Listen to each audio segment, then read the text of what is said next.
Sejauh ini Pak Susanto bagaimana hasil survei KPAI terhadap angka kekerasan selama pandemi COVID-19? Ini angka kekerasan ketika anak melakukan pembelajaran daring di rumah.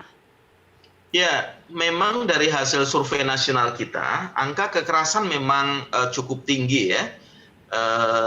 Misalnya dari survei nasional kita mengatakan bahwa anak dimarahi ada 56%, anak dibandingkan ada 34%, anak dipelototin ada 13%, kemudian dibully 3%, kemudian diancam ada 4%. Itu tentu memang satu data yang menurut kami memang penting menjadi entry point untuk evaluasi. Sekali lagi, penting menjadi evaluasi bagi orang tua, bagi sekolah, agar anak-anak kita juga tidak rentan menjadi korban.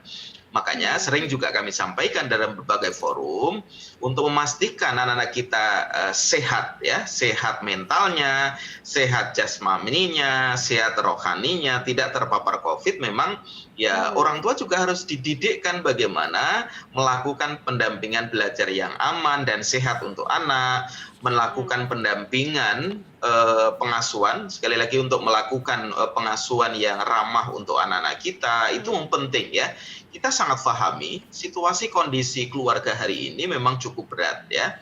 Kenapa? Satu sisi memang orang tua itu harus berpikir ekonominya, kedua harus mendampingi anak belajar, ketiga harus memastikan pengasuhannya dan sebagainya. Sehingga posisi orang tua hari ini memang double, bukan hanya double burden ya Mbak ya, tetapi multi burden.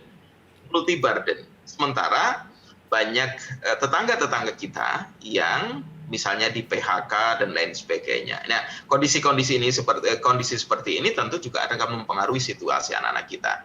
Misalnya dari hasil survei nasional kami terkonfirmasi bahwa semakin rendah pendapatan keluarga itu juga semakin rendah pula pemenuhan hak gizi anaknya. Ya. Contoh misalnya kalau kemudian pendapatannya 1 sampai 3 juta, itu mengatakan bahwa 19,2% mengatakan anak itu pemenuhan makanan dan gizinya menurun. Ya, yang pendapatannya 3 sampai 5 juta hanya 9% mengatakan menurun ya. Yang pendapatannya 6 sampai 10 juta hanya 5% mengatakan menurun. Itu artinya semakin banyak ya masyarakat kita yang di PHK, maka potensi masalah bagi pemenuhan hak gizi anak kan semakin tinggi. Ini memang PR besar bagi kita semua, baik negara maupun masyarakat ya, agar menyelamatkan masyarakat kita dari kondisi-kondisi seperti itu yang tentu akan rentan berdampak bagi anak-anak kita. Lalu KPAI sendiri sarannya apa Pak yang bisa diberikan kepada orang tua untuk melakukan pendampingan belajar yang ramah kepada anak dan juga aman? Ya, pertama memang yang harus dipastikan adalah ada integrasi antara sekolah dan rumah.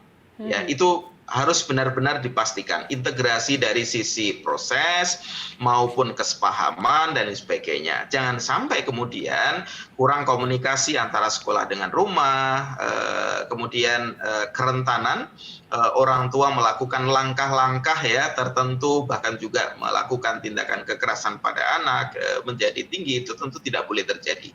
Jadi prinsip integrasi itu penting dilakukan.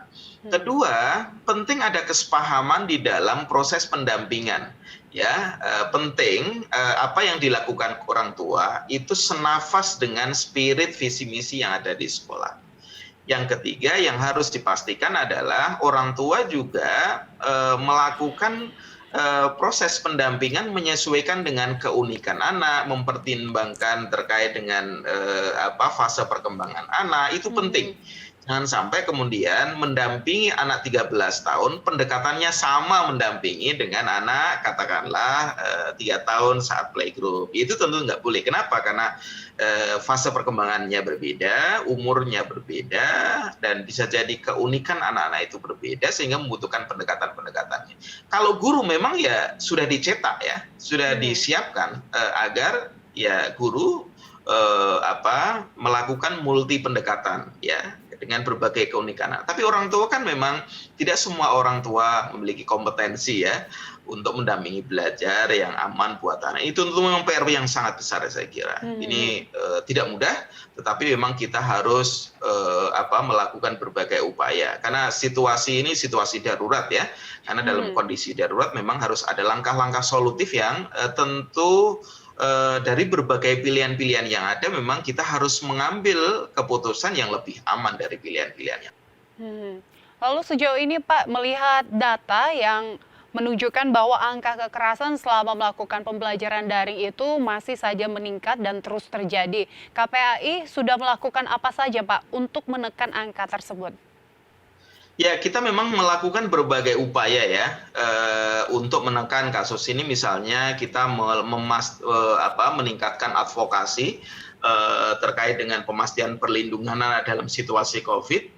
Yang kedua, kita juga meningkatkan kuantiti dan kualitas pengawasan kita dengan berbagai metode yang kita lakukan agar anak-anak kita tidak rentan menjadi korban sekaligus juga tidak menjadi pelaku.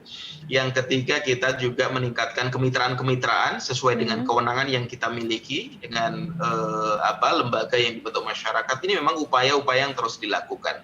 Jadi memang dalam situasi COVID dengan kondisi yang terbatas dan dibatasi, saat ini tentu memang kita tidak boleh miskin ide, tidak boleh miskin solusi ya, sehingga upaya memang terus kita lakukan dengan berbagai langkah yang kita rumuskan. Ya. Pak, selain kekerasan terhadap anak dalam pembelajaran daring, tadi juga salah satu pemicunya adalah ekonomi dari keluarga masing-masing sehingga hal ini membuat si orang tua semakin yang dikatakan harus multitasking ya Pak untuk menjaga anak dan juga mencari uang untuk keluarganya. Nah, ada kasus yang akhir-akhir ini marak terjadi yaitu kasus anak yang dipekerjakan menjadi peminta-minta, menjadi juga bahkan ada angka yang mengatakan bahwa anak yang harus dilacurkan. Nah, ini KPAI melihat data tersebut bagaimana, Pak? Ya, memang kecenderungan pekerja anak dalam situasi COVID ini rentan ya, rentan tinggi sebenarnya. Kenapa? Tadi kami sampaikan, World Bank saja atau Bank Dunia saja memprediksi bahwa ada kerentanan kenaikan yang signifikan jumlah anak putus sekolah. Ya, kalau kemudian anak putus sekolah ini memang tinggi, maka kerentanan menimbulkan masalah baru itu bisa saja terjadi, termasuk juga rentan katakanlah menjadi pekerja anak, menjadi peminta-minta, itu sangat mungkin terjadi karena banyak juga anak yang meminta-minta itu dalam kondisi putus sekolah. Itu memang dampak dari situasi seperti itu. Nah, dari sisi lain misalnya, kalau kemudian orang tuanya meninggal karena COVID, ya, anaknya tidak ada yang mengurus, ya, itu bisa saja menimbulkan masalah sosial baru. Bisa juga jalanan itu bisa juga akan menjadi pilihan karena kondisi-kondisi tertentu. Padahal hasil survei nasional kita, 63% dari pekerja anak itu rentan menjadi korban TPPO. Ya, jadi 63% dari pekerja anak itu rentan menjadi korban tindak perdagangan orang ya atau tindak trafficking.